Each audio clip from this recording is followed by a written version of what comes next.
انیس صاحب مجھے یہ بتائیں کہ اسٹیٹ لائف انشورنس کے جتنے بھی منصوبہ جات ہیں وہ کن افراد کے لیے موزوں ترین ہیں؟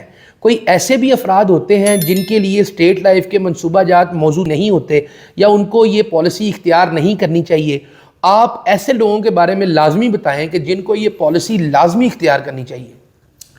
ایاز صاحب، اگر بات کی جائے ہمارے منصوبہ جات کی تو وہ ڈفرینٹ ٹائپس کے ہوتے ہیں اور وہ ڈیزائن کیے جاتے ہیں مختلف ضرورتوں کو پورا کرنے کے لیے۔ صحیح۔ جیسا کہ آپ جانتے ہیں کہ ہر شخص کی جو ضرورت ہے وہ مختلف ہے، انکم کا سٹینڈرڈ مختلف ہے، معیار زندگی مختلف ہے، تو ان تمام ریکوائرمنٹس کو مکمل کرنے کے لیے ایک پلان کافی نہیں ہو سکتا۔ صحیح۔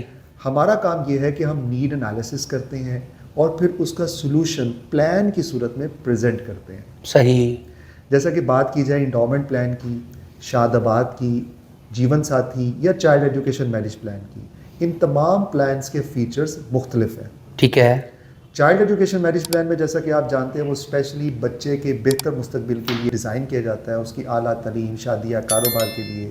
انڈومنٹ پلان طے شدہ وقت پہ مخصوص رقم کو حاصل کرنے کے لیے ڈیزائن کیا گیا ہے۔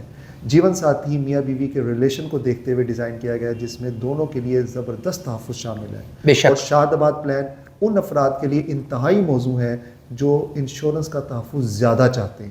تو اس کے مطابق اگر ہم بات کریں تو دراصل انشورنس ہر اس شخص کو لینی چاہیے جو گھر کا کفیل ہے، جس کے کاندھے پہ ذمہ داریوں کا بوجھ ہے یا جس پہ ڈپینڈنٹس ہیں۔ صحیح۔ مثال کے طور پہ گھر کا ایک سربراہ ہے، اس کی مسز اور اس کے بچے اس کے ڈپینڈنٹس ہیں۔ کسی بھی تھک اینڈ تھن پہ اس کا جو سربراہ ہے وہی سارے معاملات کو ہینڈل کرتا ہے۔ تو ایسی صورتحال میں کہا یہ جاتا ہے if someone depends on you you should take life insurance policy۔ صحیح۔ اگر آپ پر کوئی ڈپینڈ کر رہا ہے تو آپ کو لائف انشورنس پہ ڈپینڈ کرنا چاہیے، اچھا۔ تاکہ کسی بھی ناگہانی صورتحال کے پیش نظر آپ پہ ڈپینڈ کیے جانے والے افراد کو معاشی پریشانی نہ ہو۔ صحیح۔ تو آپ اندازہ لگا سکتے ہیں کہ اس میں کی پرسن کا بھی ایک کانسیپٹ ہے۔ ٹھیک ہے۔ ایک شخص جو کلیدی حیثیت رکھتا ہے کسی کاروبار میں، کسی فیملی میں یا کسی بھی جگہ پہ، اگر وہ نہیں ہوتا تو اس کے نہ ہونے سے جو نقصانات ہوتے ہیں ان کی تلافی کا کسی حد تک جو ہے وہ بندوبست کیا جا سکتا ہے انشورنس پالیسی کے ذریعے۔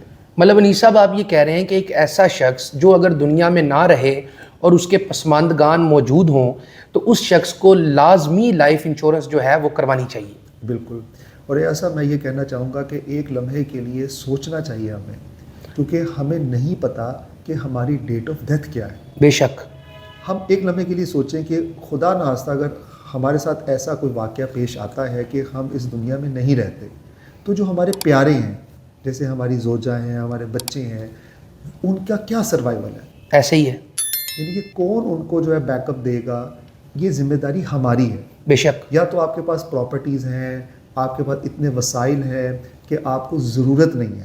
ٹھیک ہے۔ جیسے آپ فرما رہے تھے کہ کون سے ایسے افراد ہیں جن کو انشورنس کی ضرورت نہیں ہے، جن کے پاس بے پناہ اثاثہ جات ہیں اور ان کے چلتے کاروبار ہیں، اس کے باوجود وہ کہتے ہیں جی کہ ہمیں تو انشورنس کی ضرورت نہیں ہے، اور واقعتاً اگر ان کے پاس تمام وہ لوازمات موجود ہیں جس کے تحت ایک اچھی زندگی گزاری جا سکتی ہے۔ مطلب انیس صاحب آپ یہ کہنا چاہ رہے ہیں کہ ایسے افراد جن کے پاس بہت ٹھیک ٹھاک فائنینشیل بیک اپ موجود ہو تو وہ اگر انشورنس نہیں بھی کرواتے تو کوئی بات نہیں، لیکن کروانی ان کو بھی چاہیے۔ اس کی کیا وجہ ہے وہ بھی بتا دیں۔ دیکھیں، انشورنس کا جو اصل مفہوم ہے وہ ہے تحفظ۔ جی جی۔ اس شخص کو کیا گارنٹی ہے اس بات کی کہ آج اس کے پاس اتنے اثاثہ جات ہیں، کیا اس پہ زوال نہیں آئے گا؟ بے شک۔ کسی بھی صورتحال کے پیش نظر اگر خدا نخواستہ وہ کرائسس میں چلا جاتا ہے تو کوئی ایسا فنڈ، کوئی ایسا بیک اپ ضرور ہونا چاہیے جو اس کو ریسکیو کرے۔ بے شک۔ تو یہ انشورنس دراصل اس صورتحال میں ایک ریسکیو کا کام کرتی ہے۔ اچھا۔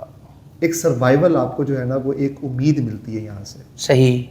ایاز صاحب، اگر سوٹیبلٹی کی بات کی جائے تو آپ جانتے ہیں کہ انشورنس کا جو تحفظ ہے، انشورنس کی جو افادیت ہے وہ ینگ ایج میں ہے۔ بے شک۔ نیولی میرڈ کپلز کے لیے آئیڈیل ترین ہے۔ ایسے افراد جنہوں نے پریکٹیکل لائف میں قدم رکھا ہے یا عملی زندگی میں انہوں نے ایک سٹارٹ لیا ہے، ان کے لیے یہ پالیسی ضروری ہے۔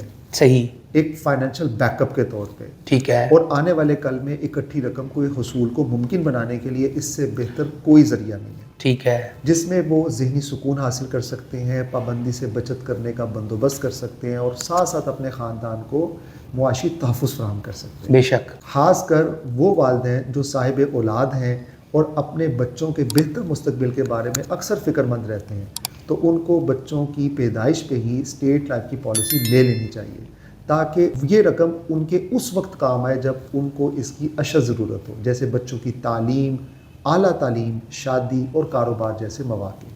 بچوں کی پیدائش پہ کیا جانے والا اقدام ان کو دوہرا فائدہ دیتا ہے۔ اچھا، کچھ والدین ہمارے پاس آتے ہیں اور وہ اظہار کرتے ہیں جی ہماری بیٹی کی عمر 12 سال ہے، صحیح، یا ہمارے بچے کی عمر 8 سال ہے، کیونکہ اسٹیٹ لائف کی پالیسی سے اگر آپ زیادہ فائدہ اٹھانا چاہتے ہیں تو آپ کو لانگ ٹرم پلان لینا چاہیے، صحیح، جو کہ 20 سال کا ہوتا ہے، اور یہ آئیڈیل سچویشن بچے کی پیدائش پہ بنتی ہے۔ اچھا، اگر آپ لیٹ پلان سٹارٹ کریں گے اور آپ چاہتے ہیں کہ ریٹرن بھی اچھا ملے، تو آپ کا ہدف اور مقصد جو ہے وہ دور ہو جائے گا۔ اچھا انیس صاحب، ایک بچے کی ایج جو ہے وہ کہاں سے لے کر کہاں تک ہونی چاہیے تو اس کے والدین اس کے لیے ایک بہترین child education and marriage plan لے سکتے ہیں؟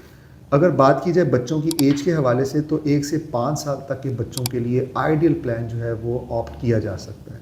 انیس صاحب، آپ کا بہت شکریہ۔ آپ کے مستقبل کی محافظ، state life insurance corporation of Pakistan.